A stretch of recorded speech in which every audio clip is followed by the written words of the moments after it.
പുതിയൊരു വീഡിയോയിലേക്ക് എല്ലാവർക്കും സ്വാഗതം. It's me Faisal. നിങ്ങളുടെ ഈ ഒരു കേറ്റഡ് പരീക്ഷകൾക്ക് യൂസ്ഫുൾ ആകുന്ന കുറച്ച് സംഭവങ്ങളിലൂടെ നമുക്ക് പോകാം. അത് കൃത്യമായിട്ട് മനസ്സിലാക്കുക. അപ്പോൾ ഇതിനകത്ത് നമ്മൾ ഡിസ്കസ് ചെയ്യുന്നത്, ഈ ഒരു വീഡിയോയിൽ, ഈ ഒരു ക്ലാസ്സിൽ നമ്മൾ ഡിസ്കസ് ചെയ്യുന്നത് സൈക്കോളജിയിൽ പ്രധാനപ്പെട്ട ചില ടേംസുകളുണ്ട്. ആ ടേംസ് അത് കൊണ്ടുവന്നിട്ടുള്ള, അത് കോയിൻ ചെയ്തെടുത്തിട്ടുള്ള ആൾ ആരാണ് എന്ന് ചോദിക്കാറുണ്ട്. അപ്പോൾ അതാണ് നമ്മൾ ഇന്ന് മനസ്സിലാക്കുന്നത്. എന്താണ് ബേസിക്കായിട്ട് സംഭവം എന്ന് കൂടി നമുക്ക് എന്ത് ചെയ്യാം, മനസ്സിലാക്കി പോകാം. അപ്പോൾ റെഡി അല്ലേ? ക്ലാസ്സിലേക്ക് പോകാമല്ലോ. ഓക്കെ. അപ്പോൾ ഇന്ന് നമ്മൾ പഠിക്കുന്നത് ഇമ്പോർട്ടൻറ്റ് ടേംസ് ആണ്. സൈക്കോളജിയിൽ സാധാരണ പരീക്ഷകൾക്ക് ചോദിച്ചു വരാറുള്ള ഇമ്പോർട്ടൻറ്റ് ടേംസ് ആണ് പഠിക്കുന്നത്. ഒന്നാമത്തേത് മെറ്റാകോഗ്നിഷൻ. മെറ്റാകോഗ്നിഷൻ എന്ന് പറയുന്ന ടേമാണ് നമ്മൾ ആദ്യം പഠിക്കുന്നത്. ഇത് അതീത ചിന്ത എന്ന് പറയും. അതീത ചിന്ത, തിങ്കിങ് അബൌട്ട് തിങ്കിങ്. ഇത് കോയിൻ ചെയ്തെടുത്തത് ആരാണ്? ഇത് ആദ്യമായിട്ട് കൊണ്ടുവന്നത് ജോൺ എച്ച് ഫ്ലേവൽ ആണ്. John H Flavell. അപ്പോൾ മെറ്റാകോഗ്നിഷൻ അല്ലെങ്കിൽ അതീത ചിന്ത, നമുക്കറിയാം കേറ്ററ്റിന് എന്താണ് 3 ഒഴിച്ച് ബാക്കി എല്ലാത്തിനും എന്തുണ്ടാവും? മലയാളം ഉണ്ടാവും, ഇംഗ്ലീഷും ഉണ്ടാവും. അതുകൊണ്ട് നിങ്ങൾ പേടിക്കേണ്ട. അപ്പോൾ ഈ മെറ്റ എന്നുള്ളത് നമുക്ക് എന്താക്കാം? മീറ്റ് എന്നാക്കാം. മെറ്റ എന്നതിന് മീറ്റ്. അപ്പോൾ കണക്ട് ചെയ്യാമല്ലോ. ഇവിടെ ഫ്ലേവർ ഉണ്ട്. നമുക്ക് അറിയില്ലേ, ഇപ്പോൾ ഐസ്ക്രീമൊക്കെ വരുമ്പോൾ ഒരു ഫ്ലേവർ, എനിക്ക് സ്ട്രോബെറി ആണ്, വാനിലയാണ് എൻ്റെ ഫ്ലേവർ എന്നൊക്കെ പറയാറുണ്ട്, ഇഷ്ടപ്പെട്ട് അല്ലേ? അപ്പോൾ ഇവിടെ നമ്മൾ മീറ്റാണ് ഫ്ലേവർ, അങ്ങനെ കണക്ട് ചെയ്യുക. എൻ്റെ ഫ്ലേവർ എന്താണ്?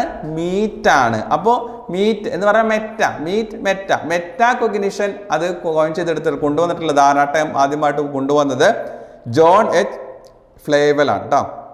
അപ്പോൾ ഫ്ലേവറിന് നമ്മൾ ഫ്ലേവറാക്കി മാറ്റുകയാണ്. അങ്ങനെ ഒന്ന് കണക്ട് ചെയ്തിട്ട് വേണം നിങ്ങൾ ഓർക്കുക. എന്താണ് ഇതിനകത്ത് പറയുന്നത്? ഇത് കീ പോയിന്റ് ആയിട്ട് നമ്മൾ മനസ്സിലാക്കാം. ഒരുപാട് നമുക്ക് ഡിസ്കസ് ചെയ്ത് ആഴത്തിൽ പഠിക്കേണ്ട ആവശ്യമില്ല. അതിൻ്റെ കീ പോയിന്റ് പഠിച്ചു വന്നിട്ടുണ്ടെങ്കിൽ ഈ ഒരു ലാസ്റ്റ് നിമിഷത്തിൽ നിങ്ങൾ കൂടുതൽ യൂസ്ഫുൾ ആകും. ഇതിൻ്റെ ഒരു കീ പോയിന്റ് എന്ന് പറഞ്ഞാൽ ചിന്താ പ്രക്രിയയെക്കുറിച്ചുള്ള ചിന്ത, ചിന്തക്കതീതമായ ചിന്ത എന്ന് പറയും. അതായത് നോർമലി ഒരു ചിന്ത ഉണ്ടാവും നമുക്ക്, അതിൻ്റെ അപ്പുറവും ചില ചിന്ത വരാം. ആ ചിന്തയ്ക്ക് മേലെയും കുറേ ചിന്ത വന്നാൽ നമുക്കതിനെ മെറ്റാകോഗ്നിഷൻ എന്ന് പറയാം. അപ്പോൾ കുറേ ആശയങ്ങൾ എന്ത് ചെയ്യും, കിട്ടുന്നതാണ്. അതായത് ഈ മെറ്റാകോഗ്നിഷൻ എന്നുകൊണ്ട് ഉദ്ദേശിക്കുന്നത് ചിന്താ പ്രക്രിയയെക്കുറിച്ചുള്ള ചിന്ത. ഓക്കെ, നോർമൽ ചിന്ത നമുക്കറിയാം. അതിനേക്കാൾ മേലെ ആഴത്തിൽ എന്ത് ചെയ്യുന്ന ഒരു ചിന്തയാണ് മെറ്റാകോഗ്നിഷൻ എന്നതുകൊണ്ട് ഉദ്ദേശിക്കുന്നത്. അപ്പോൾ ഇത് കോയിൻ ചെയ്ത് കൊണ്ടുവന്നാരാണ്? ജോൺ എച്ച് ഫ്ലേവൽ ആണ് എന്ന് കണക്ട് ചെയ്യാം. ദെൻ അടുത്ത 2 ടേംസ് ആണ് നമ്മൾ പഠിക്കുന്നത്. വളരെ ഇമ്പോർട്ടൻ്റ്, പലപ്പോഴും പരീക്ഷകൾക്ക് ചോദിക്കാറുള്ളതാണ്. കൺവേർജൻ തിങ്കിങ്, അതുപോലെ ഡൈവേർജൻ തിങ്കിങ്. സംവ്രജന ചിന്തനം, വിവ്രജന ചിന്തനം. ഇത് വളരെ ഇമ്പോർട്ടൻ്റ് ആയി സാധാരണ പരീക്ഷകൾക്ക് ചോദിച്ചു വരാറുള്ളതാണ്. അപ്പം ഇതാരാണ് കൊണ്ടുവന്നത് ഈ ഒരു ടേം? ഇത് JP ഗിൽഫോർഡ് ആണ്. എന്താണ്? JP ഗിൽഫോർഡ് ആണ് ഇത് കൊണ്ടുവന്നത്. അപ്പോൾ നമുക്ക് ഇങ്ങനെ കണക്ട് ചെയ്യാം. CD തിങ്കിങ് എന്ന് കണക്ട് ചെയ്യാൻ വേണമെങ്കിൽ CD തിങ്കിങ്, CD കണ്ടിട്ടുണ്ടാവുമല്ലോ പഴയ കാലത്ത് ഉപയോഗിച്ച് CD. ആ CD-യിൽ എന്ത് ചെയ്ത് ഫ്രോഡ് പരിപാടി കാണിക്കരുത്, CD-യിൽ ഫ്രോഡ് കാണിക്കരുത്. അപ്പോൾ CD തിങ്കിങ് എന്ന് ഓർത്ത് വെക്കാം കേട്ടോ. CD convergent thinking, divergent thinking, അതാണ്. അപ്പോൾ അങ്ങനെ കണക്ട് ചെയ്തിട്ട് ഇത് ഗിൽഫോർഡിൻ്റെ ആണ് എന്നുള്ളത് നമ്മൾ മനസ്സിലാക്കി വെക്കുക. എന്താണ് ഈ സംഭവം എന്ന് കൂടി ഓർത്ത് വെക്കുക. ഇതിൻ്റെ കീ പോയിന്റ് ഇതാണ്. ഒരു പരിഹാരം ഇതല്ല കേട്ടോ, ഇത് നമ്മൾ നേരത്തെ പറഞ്ഞ മെറ്റാകോഗ്നിഷൻ്റെതാണ്. ഇവിടെ വരുന്ന കീ പോയിന്റ് ഇതാണ്. ഇവിടെ കൺവേർജൻ തിങ്കിങ് എന്ന് പറഞ്ഞിട്ടുണ്ടെങ്കിൽ ഒരു പരിഹാര മാർഗം, ഇതാണ് കീ പോയിന്റ് കേട്ടോ. ഒരു പരിഹാര മാർഗം, ഇതിൻ്റെ കീ പോയിന്റ് ഇതാണ്, ഇതല്ല കേട്ടോ. അപ്പോൾ എങ്ങനെ കൺവേർജൻ തിങ്കിങ് എന്ന് പറഞ്ഞാൽ ഒരു പരിഹാര മാർഗം മാത്രം നമുക്ക് കണ്ടെത്താൻ പറ്റുന്നത്. ഉദാഹരണമായിട്ട് ആ കൺവേർജന്റിനെ കണ്ണാക്കാൻ നമുക്ക് കണ്ണിൻ്റെ ഒരാൾ ചോദിക്കുകയാണ്, കണ്ണിൻ്റെ ഉപയോഗം എന്താണ് കുട്ടികളെ എന്ന് ചോദിച്ചിട്ടുണ്ടെങ്കിൽ എന്താണ്? കണ്ണെന്തിനാണ്? കാഴ്ച. ഈ ഒരു ഉത്തരമേ ഉള്ളൂ. കണ്ണ് കൊണ്ട് എന്താണ്? കാണാം. ഒരു ഉത്തരമേ ഉള്ളൂ. അങ്ങനെ ഒരു പരിഹാരം മാത്രമാണ് കിട്ടുന്നതെങ്കിൽ നമുക്ക് കണക്ട് ചെയ്യാലോ. കൺവേർജൻ തിങ്കിങ് എന്ന് പറയുന്നത് ഒരു പരിഹാരം മാത്രമുള്ളതാണ്. എന്നാൽ ഡൈവേർജൻ തിങ്കിങ് എന്ന് പറഞ്ഞാൽ ഒന്നിലധികം പരിഹാരമുള്ളത്. അതാണ് എൻ്റെ കീ. ഇവിടെ ഡൈ ചെയ്യുക, നമ്മളുടെ മുടി നരച്ചു കഴിഞ്ഞിട്ടുണ്ടെങ്കിൽ നമ്മൾ മുടി ഡൈ ചെയ്യും. ഒന്ന് കണക്ട് ചെയ്തേ നിങ്ങൾ. ഡൈ ചെയ്യും. ഡൈ ചെയ്യാൻ എന്താണ് സാധാരണ ചെയ്യുന്നത്? മുടി കറുപ്പിക്കൽ മാത്രമാണോ? അല്ല, മുടി കളർ ചെയ്യാം, വ്യത്യസ്തമായിട്ടുള്ള മൾട്ടി കളറുകൾ യൂസ് ചെയ്യാം. അപ്പോൾ ഒരുപാട് പരിഹാര മാർഗങ്ങളുണ്ട്. ഇനിയും കാലം കഴിയും തോറും ഒരുപാട് പരിഹാര മാർഗങ്ങൾ ഉണ്ടായിക്കൊണ്ടിരിക്കും. അപ്പോൾ നമുക്ക് അങ്ങനെ ഒന്ന് കണക്ട് ചെയ്യാം. ഒന്നിലധികം പരിഹാര മാർഗം കണ്ടെത്താൻ സാധിച്ചിട്ടുണ്ടെങ്കിൽ അതെന്താണ്? ഡൈവേർജന്റ് തിങ്കിങ് ആണ്. അതിനെയാണ് ക്രിയേറ്റിവിറ്റി എന്ന് പറയുന്നത്. ക്രിയേറ്റിവിറ്റിയുമായിട്ട് ബന്ധപ്പെട്ട് ക്രിയേറ്റിവിറ്റി ഉണ്ടാകണമെങ്കിൽ ഈ ഡൈവേർജന്റ് തിങ്കിങ് എന്ന് പറയുന്ന സംഭവം ഉണ്ടായേ തീരും. ക്ലിയർ ആയല്ലോ? അപ്പോൾ വളരെ പ്രധാനപ്പെട്ടതാണ്, ഇമ്പോർട്ടൻ്റ് ആണ്, പരീക്ഷകൾക്ക് സാധാരണ ചോദിക്കാറുള്ളതാണ്. അപ്പോൾ കൺവേർജന്റ് തിങ്കിങ് എന്ന് പറഞ്ഞാൽ എന്താണ്? ഒരു പരിഹാര മാർഗം, കണ്ണ് കണക്ട് ചെയ്തു, കണ്ണ് കാഴ്ചയ്ക്ക് വേണ്ടി. ഡൈവേർജന്റ് തിങ്കിങ് എന്ന് പറഞ്ഞാൽ ഒന്നിലധികം പരിഹാര മാർഗം കണക്ട് ചെയ്ത് നമ്മൾ എന്താണ് ഒരുപാട് ഡൈ ചെയ്യാനുള്ള, മുടി കറുപ്പിക്കാനുള്ള അല്ലെങ്കിൽ നരച്ചു മുടി ഒഴിവാക്കാനുള്ള ഒരുപാട് മാർഗങ്ങളുണ്ട്. ഇനിയും മാർഗങ്ങൾ ഉണ്ടായിക്കൊണ്ടിരിക്കും. അപ്പോൾ ഒരുപാട് പരിഹാര മാർഗങ്ങൾ. അപ്പോൾ ഇത് ക്രിയേറ്റിവിറ്റിയുമായി ബന്ധപ്പെട്ടതാണ് കേട്ടോ, ഒന്ന് ഓർത്ത് വെക്കുക. ഇതാണെങ്കിലോ കൺവേർജന്റ് ആണെങ്കിലോ ഇൻ്റലിജൻസ് ആണ്, ഇൻ്റലിജൻസുമായിട്ട് ബന്ധപ്പെട്ടതാണ്. മറ്റേത് ക്രിയേറ്റിവിറ്റിയാണ്. ക്രിയേറ്റിവിറ്റിക്ക് വേണ്ട ഒരു അടിസ്ഥാന തിങ്കിങ് ആണ് ഡൈവേർജന്റ് തിങ്കിങ് എന്ന് പറയുന്നത്. അത് നിർബന്ധമായിട്ടും വേണം. അപ്പോൾ ഇത് ആരുടേതാണ്? ഗിൽഫോർഡിൻ്റെതാണ്. CD തിങ്കിങ്ങിൽ എന്ത് ചെയ്യരുത്? ഫോർഡ് പരിപാടി കാണിക്കരുത്. ഇനി ബ്രെയിൻ സ്റ്റോമിംഗ് ആണ് അടുത്ത് നമ്മൾ പഠിക്കുന്നത്. മസ്തിഷ്ക പ്രക്ഷാളനം, ബ്രെയിൻ സ്റ്റോമിംഗ്. ഇത് ആരാണ് കൊണ്ടുവന്നത്? ഓസ്ബോൺ ആണ് കേട്ടോ, ഓസ്ബോൺ. അപ്പോൾ ബോൺ എന്ന് പറഞ്ഞാൽ ജനിച്ചു എന്നുള്ളതാണല്ലോ. അപ്പോൾ ജനിക്കുമ്പോൾ തന്നെ എന്ത് വേണം? തലച്ചോറ് വേണം, ബ്രെയിൻ വേണം. ഒന്ന് കണക്ട് ചെയ്യാം. ബോൺ, ജനിക്കുമ്പോൾ ബ്രെയിൻ വേണം, നല്ല കാര്യമുള്ളൂ. ബ്രെയിൻ ഇല്ലെങ്കിൽ കാര്യമുണ്ടോ? ഇല്ല. അപ്പോൾ അങ്ങനെ കണക്ട് ചെയ്തിട്ട് ഇയാളുടെ പേര് നമുക്ക് ഓർക്കാം. ഓസ്ബോൺ ആണ് ബ്രെയിൻ സ്റ്റോമിംഗ് കൊണ്ടുവന്നിട്ടുള്ളത്. എന്താണ് ഈ സംഭവം എന്ന് വെച്ചിട്ടുണ്ടെങ്കിൽ ഇതിൻ്റെ കീ പോയിന്റ് ഇതാണ്. സർഗപരമായ അഥവാ സർഗപരമായ എന്നാൽ ക്രിയേറ്റിവിറ്റി ആയ പ്രശ്ന നിർണയത്തിന് വേണ്ടിയുള്ള സംഘപ്രവർത്തനമാണ്. അതായത് ഒരു ക്രിയേറ്റിവിറ്റി ആയിട്ടുള്ള സംഭവം, നമുക്ക് അതിനൊരു പ്രശ്നം, അതിനൊരു പരിഹാര മാർഗം കണ്ടെത്തുന്നതിനുള്ള സംഘപ്രവർത്തനമാണ്. അപ്പോൾ ഓരോരുത്തരും ഒരു സംഘം, ഒരു ഗ്രൂപ്പ് ഉണ്ടാകും. ആ ഗ്രൂപ്പ് കാര്യങ്ങൾ ഡിസ്കസ് ചെയ്യും. എന്താണ് സംഭവം, ഇതിന് പരിഹാര മാർഗം വേണമല്ലോ എന്ന് ഒരു സംഘം ഇരുന്ന് ഡിസ്കസ് ചെയ്യും. അപ്പോൾ എല്ലാവരുടെയും ആശയങ്ങൾ എന്ത് ചെയ്യും? എടുക്കും. ആശയങ്ങൾ കൂട്ടിച്ചേർത്ത് ആ ഒരു സംഭവത്തിന് പരിഹാരം വരുന്ന ആശയങ്ങൾ ഏതാണോ അതൊക്കെ എടുത്തുകൊണ്ട് ആ പ്രശ്നത്തിന് പരിഹാരം കാണും. ഇതും ഒരു ക്രിയേറ്റിവിറ്റിയുമായി ബന്ധപ്പെട്ട് വരുന്ന സംഭവമാണ് എന്ത്? ബ്രെയിൻ സ്റ്റോമിംഗ് എന്ന് പറയുന്നത്, മസ്തിഷ്ക പ്രക്ഷാളനം. അപ്പോൾ ഇതിൻ്റെ കീ പോയിന്റ് ഇതാണ്. ഒരു ക്രിയേറ്റിവിറ്റി ആയിട്ടുള്ള സർഗപരമായിട്ടുള്ള ഒരു പ്രശ്നത്തിന് ഒരു സംഘം ചേർന്നുകൊണ്ട്, സംഘം പ്രവർത്തിച്ചുകൊണ്ട് ഒരു പരിഹാര മാർഗം കാണുക എന്നുള്ളത്. കിട്ടിയല്ലോ? ദെൻ അടുത്തത് എന്താണ്? സിനെക്റ്റിക്സ് ആണ് കേട്ടോ. സിനെക്റ്റിക്സ് എന്ന് പറയുന്നതും ക്രിയേറ്റിവിറ്റിയുമായി ബന്ധപ്പെട്ടൊരു സംഭവമാണ്. ഗോർഡൻ പ്രിൻസ്, ഇവർ രണ്ട് പേരാണിത് എന്ത് ചെയ്ത് ഈ ഒരു ടേം കൊണ്ടുവന്നത്. Gordon Prince. അപ്പോൾ ഇങ്ങനെ കണക്ട് ചെയ്യാം. എന്താണ്? സിനെറ്റിക് അല്ലേ? അപ്പോൾ സിനെറ്റിക്സ് അല്ലേ? അപ്പോൾ നമുക്ക് എന്ത് ചെയ്യാം? സൈന എന്നാക്കാം. സൈന. അപ്പോൾ സൈന എന്ത് ചെയ്തു? ഗോൾഡ് പ്രിൻസിന് വാങ്ങിക്കൊടുത്തു. അങ്ങനെ ഓർത്ത് വെക്കാം. സൈന ഗോൾഡ്. അല്ലെങ്കിൽ അടുത്തത് സിനെറ്റിക്സ് ആണ്. സിനെറ്റിക്സും ക്രിയേറ്റിവിറ്റിയുമായി ബന്ധപ്പെട്ടതാണ്. അപ്പം നമുക്ക് ഇത് കോയിൻ ചെയ്ത് കൊണ്ടുവന്ന ഗോൾഡൻ പ്രിൻസ് ആണ്. അപ്പം നമുക്ക് ഇങ്ങനെ കണക്ട് ചെയ്യാം. പ്രിൻസ് എന്ത് ചെയ്തു? സൈനയ്ക്ക് ഗോൾഡ് വാങ്ങിച്ചു കൊടുത്തു.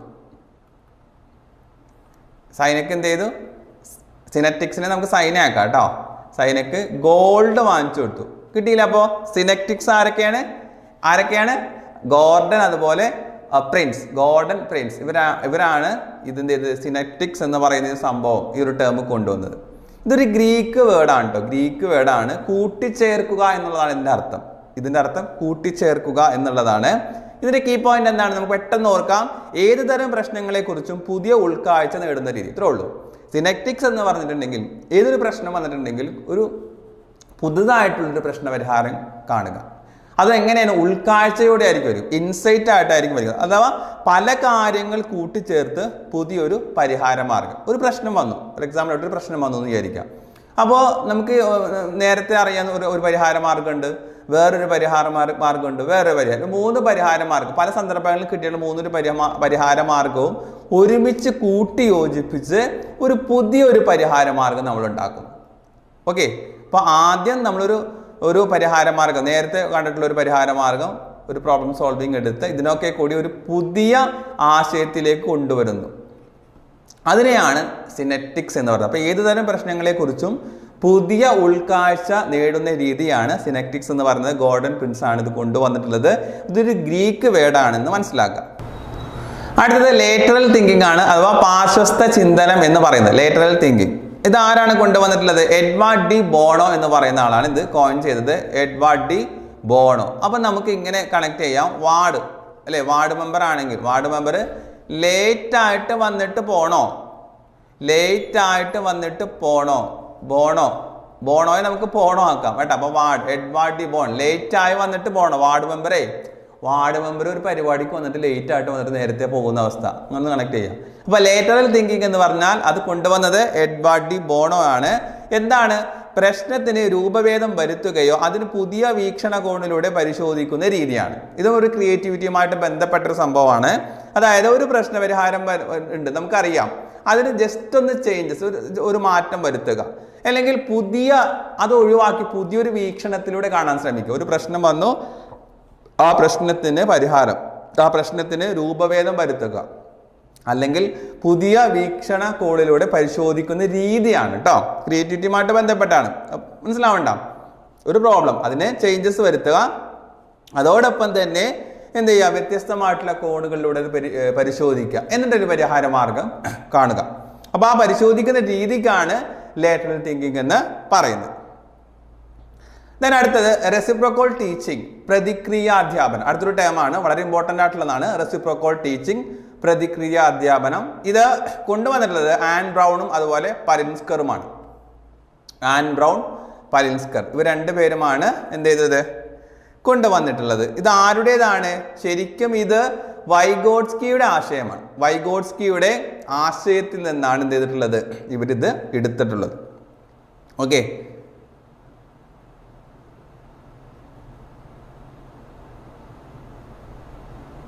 അപ്പൊ നമുക്ക് ഇങ്ങനെ കണക്ട് ചെയ്യാം. അന്ന ബ്രൗൺ അല്ലേ, അന്ന എന്ത് ചെയ്തു, പാലിന്റെ റെസിപ്റ്റ് വൈകി കൊടുത്തു. പാലിന്റെ എന്തിൻ്റെയാണ്? പാലിന്റെ. അന്ന പാലിന്റെ റെസിപ്റ്റ് എന്ന് ഉദ്ദേശിക്കുന്നത് റെസിപ്രോക്കോൾ. ഓർത്ത് നോക്കണം കേട്ടോ. അപ്പൊ അന്ന എന്ത് ചെയ്തു, അന്നക്ക് പാല് കച്ചവടമാണ് എന്ന് ഓർത്ത് നോക്കുക. അന്ന പാലിന്റെ റെസിപ്റ്റ് എന്താണ്, വൈകിയാണ് കൊടുത്തത്, വൈകി കൊടുത്തു. നാളെ തരാം, മറ്റന്നാൾ തരാം എന്ന് പറഞ്ഞ് പറ്റിച്ചു. അപ്പോൾ റെസിപ്രോക്കൽ ടീച്ചിങ്, അതാണ് റെസിപ്രോക്കൽ ടീച്ചിങ്. അപ്പോൾ അന്ന എന്താണ്, ആൻ ബ്രൗൺ, പലിൻസ്കർ, പാലിന്റെ, വൈഗോട്സ്കി വൈകി കൊടുത്തു. വൈഗോട്സ്കിയുടെ ആശയത്തിൽ നിന്നാണ് ഇതെടുത്തത്, നമുക്ക് കണക്ട് ചെയ്യാൻ സാധിക്കും. റെസിപ്രോക്കൽ ടീച്ചിങ് എന്ന് പറയുന്നത് ഇതൊരു എന്താണ്, സഹപഠന സംഘം രൂപീകരിക്കുന്നു എന്ന് പറഞ്ഞിട്ടുണ്ടെങ്കിൽ വായനയുമായി, റീഡിങ്ങുമായിട്ട് ബന്ധപ്പെട്ടിട്ടുള്ളതാണ്. അപ്പോൾ ഒരു സഹപഠന സംഘം രൂപീകരിക്കുന്നു. അപ്പോൾ അതിന്റെ ലീഡർ ഒന്നില്ലെങ്കിൽ ടീച്ചർ ആകും, അതല്ലെങ്കിൽ ആ കൂട്ടത്തിൽ ഏറ്റവും കുറച്ചും കൂടി മികച്ചു നിൽക്കുന്ന കുട്ടിയെ ലീഡറാക്കിക്കൊണ്ട് ചില പ്രോസസ്സിലൂടെ എന്ത് ചെയ്യുന്നു, നടത്തപ്പെടുന്ന ഒരു രീതിയാണ് റെസിപ്രോക്കൽ ടീച്ചിങ് എന്ന് പറയുന്നത്. ഈ ടേം കൊണ്ടുവന്നത് ആൻ ബ്രൗൺ, പലിൻസ്കറുമാണ്. റെസിപ്രോക്കൽ എന്ന് പറയുന്നത്, പക്ഷെ ആശയം എടുത്തിട്ടുള്ളത് വൈഗോട്സ്കിയുടെ ആശയമാണ്. അപ്പോൾ വൈഗോട്സ്കിയുമായിട്ട് കണക്ട് ചെയ്യുന്ന ഒരു ബന്ധത്തെ കുറിച്ച് റെസിപ്രോക്കൽ ടീച്ചിങ് ചോദിച്ചാലും ആ ടേംസ് അദ്ദേഹവുമായിട്ട് കണക്ട് ചെയ്യുന്നത്, കാരണം അദ്ദേഹത്തിന്റെ ആശയത്തിൽ നിന്നാണ് എടുത്തിട്ടുള്ളത്. ക്ലിയർ ആയല്ലോ? ഓക്കെ. ദെൻ അടുത്തൊരു ടേംസ് ആണ് വളരെ ഇമ്പോർട്ടൻ്റ് ആയിട്ടുള്ള ഈഡിപ്പസ് കോംപ്ലക്സ്, ഇലക്ട്ര കോംപ്ലക്സ് എന്ന് പറയുന്നത്.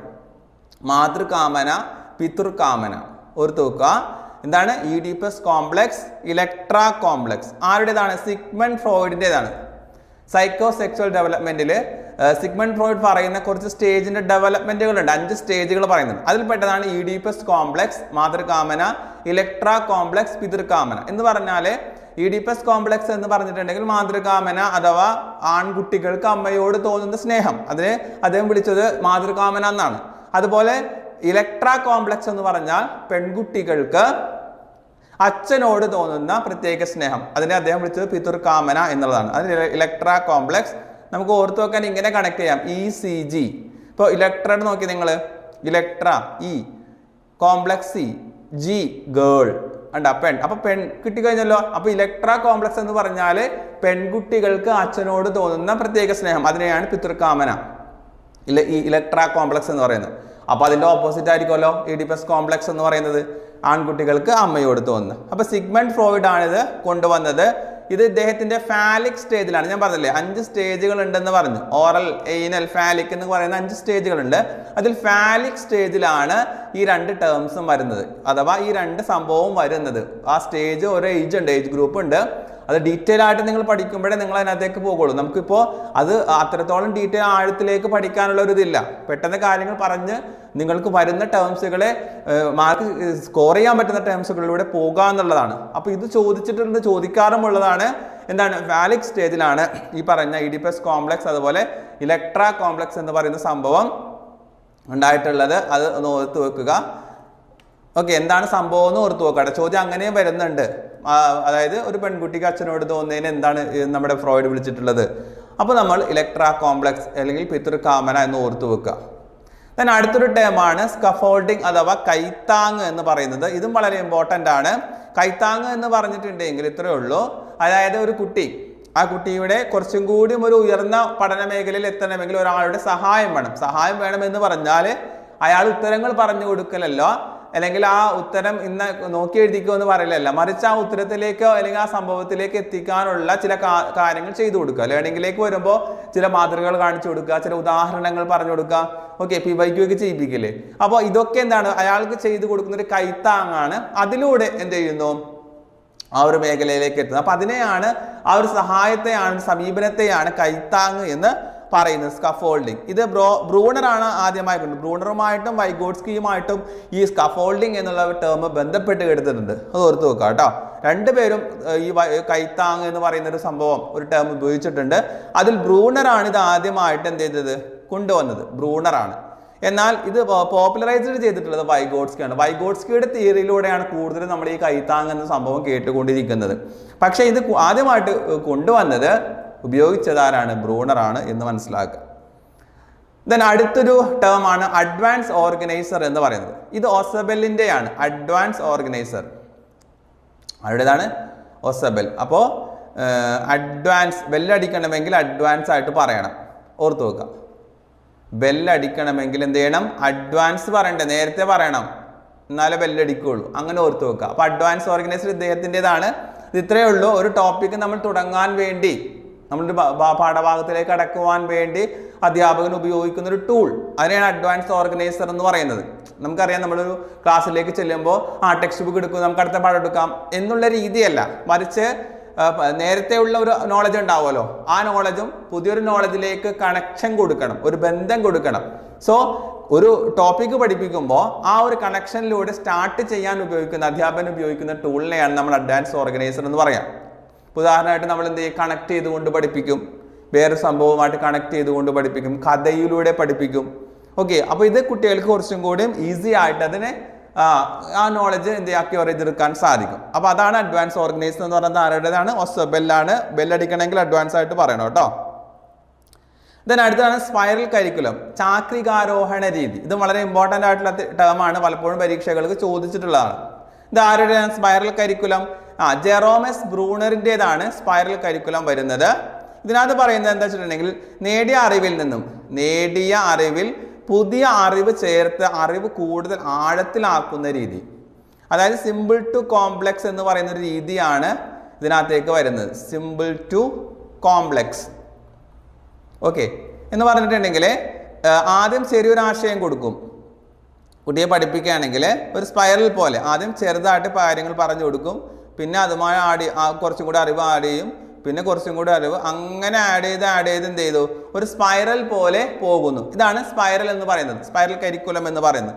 അതാണ് സിമ്പിൾ ടു കോംപ്ലക്സ്. ആദ്യം തന്നെ എല്ലാം ഒരുമിച്ച് കൊടുക്കലല്ല. ഇപ്പോൾ കമ്പ്യൂട്ടർ ആണ് ഒരു കൊച്ചിനെ പഠിപ്പിക്കുന്നതെങ്കിൽ അതിൻ്റെ ഉള്ളിലുള്ള പ്രോഗ്രാമും കാര്യങ്ങളും അല്ല. ആദ്യം what is A computer, computer എന്താണ് എന്ന് കൊച്ചിനെ പഠിപ്പിച്ചു കൊടുക്കുക, കമ്പ്യൂട്ടറിൻ്റെ പാർട്സുകൾ പഠിപ്പിച്ചു കൊടുക്കുന്നു. ഓക്കെ, അങ്ങനെ പതുക്കെ അതിൻ്റെ ഉള്ളിലേക്ക് ഇങ്ങനെ പതുക്കെ എന്ത് ചെയ്യുന്നു, ആ അറിവിൻ്റെ വ്യാപ്തി ആഴം കൂട്ടി വരുന്ന രീതിയാണ് സ്പൈറൽ കരിക്കുലം എന്ന് പറയുന്നത്. ഇത് ആരുടേതാണ്, ബ്രൂണറുടേതാണ് അല്ലേ, ബ്രൂണർ.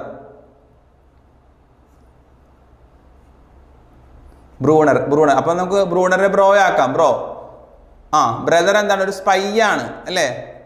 പലപ്പോഴും ബ്രദർമാരെന്ത് ചെയ്യും, പല കാര്യങ്ങളും അച്ഛനോടും അമ്മനോടും പറഞ്ഞു കൊടുക്കും. അങ്ങനെ ഒന്ന് കണക്ട് ചെയ്യാം. ബ്രോ സ്പൈ ആണ്, ബ്രോ എന്താണ്, ഒരു സ്പൈ ആണെന്ന് കണക്കാക്കാം. അപ്പോൾ സ്പൈറൽ കരിക്കുലം ആരുടേതാണ്, ബ്രൂണറുടേതാണ്. ജെറോമസ് ബ്രൂണറുടേതാണെന്ന് നിങ്ങൾക്ക് കണക്ട് ചെയ്തിട്ടുണ്ടെങ്കിൽ ആ ഒരു ടേം നമുക്ക് മനസ്സിലാക്കാൻ പറ്റും. അപ്പോൾ സാധാരണ പരീക്ഷകൾക്ക് വരുന്ന വളരെ ചുരുങ്ങിയ കുറച്ച് ടേംസുകളും പ്രധാനപ്പെട്ട ടേംസുകളുമാണ് നമ്മൾ പറഞ്ഞു പോയിട്ടുള്ളത്. അപ്പോൾ ക്ലാസ് എന്ത് ചെയ്യുക, നന്നായിട്ട് നിങ്ങൾ വാച്ച് ചെയ്യുക. ആ പോയിന്റ്സുകളും അതുപോലെ തന്നെ ഡെവലപ്പ് ചെയ്ത് കൊണ്ടുപോകുക, ഇതൊക്കെയാണ് എപ്പോഴും നമുക്ക് കൺഫ്യൂഷൻ ഉള്ളത്. അതുകൊണ്ടാണ് കുഞ്ഞു കുഞ്ഞു കണക്ഷൻസ് കോഡ്സ് ഒക്കെ നിങ്ങൾക്ക് തരുന്നത്. അതിനൊരു നിസ്സാരമായിട്ട് കാണാതെ അത് നിങ്ങൾ കണക്ട് ചെയ്ത് പഠിക്കാൻ ശ്രമിക്കുക. ഇനി നിങ്ങൾക്ക് ഇതിനേക്കാൾ ബെറ്റർ ആയിട്ട് വെക്കാൻ പറ്റുന്നുണ്ടെങ്കിൽ, കോഡ് വെക്കാൻ പറ്റുന്നില്ല, അങ്ങനെ ചെയ്യാം. എന്തായാലും ഒരു കണക്ഷനിലൂടെ പഠിച്ചില്ലെങ്കിൽ നിങ്ങൾ എപ്പോഴും ഒരു കൺഫ്യൂഷൻ വരും. പ്രത്യേകിച്ച് പരീക്ഷ ഹാളിൽ ഇരിക്കുമ്പോൾ നമ്മുടെ മനോഭാവമൊക്കെ വേറൊരു ലോകത്തേക്കായിരിക്കും. സോ നിങ്ങൾ എന്ത് ചെയ്യുക, നന്നായിട്ട് പഠിക്കുക, കണക്ട് ചെയ്തുകൊണ്ട് പഠിക്കുക. ഓക്കെ, അപ്പോൾ ഇതായിരുന്നു ഇന്നത്തെ ക്ലാസ്. നിങ്ങൾക്ക് മനസ്സിലായെന്ന് വിശ്വസിക്കുകയാണ്. ആ വിശ്വാസത്താൽ വൈൻഡപ്പ് ചെയ്യാണ്. അടുത്ത ദിവസം പുതിയൊരു ക്ലാസ്സും പുതിയൊരു ടോപ്പിക്കുമായി കാണാം. അതുവരെ എല്ലാവർക്കും ബൈ ബൈ.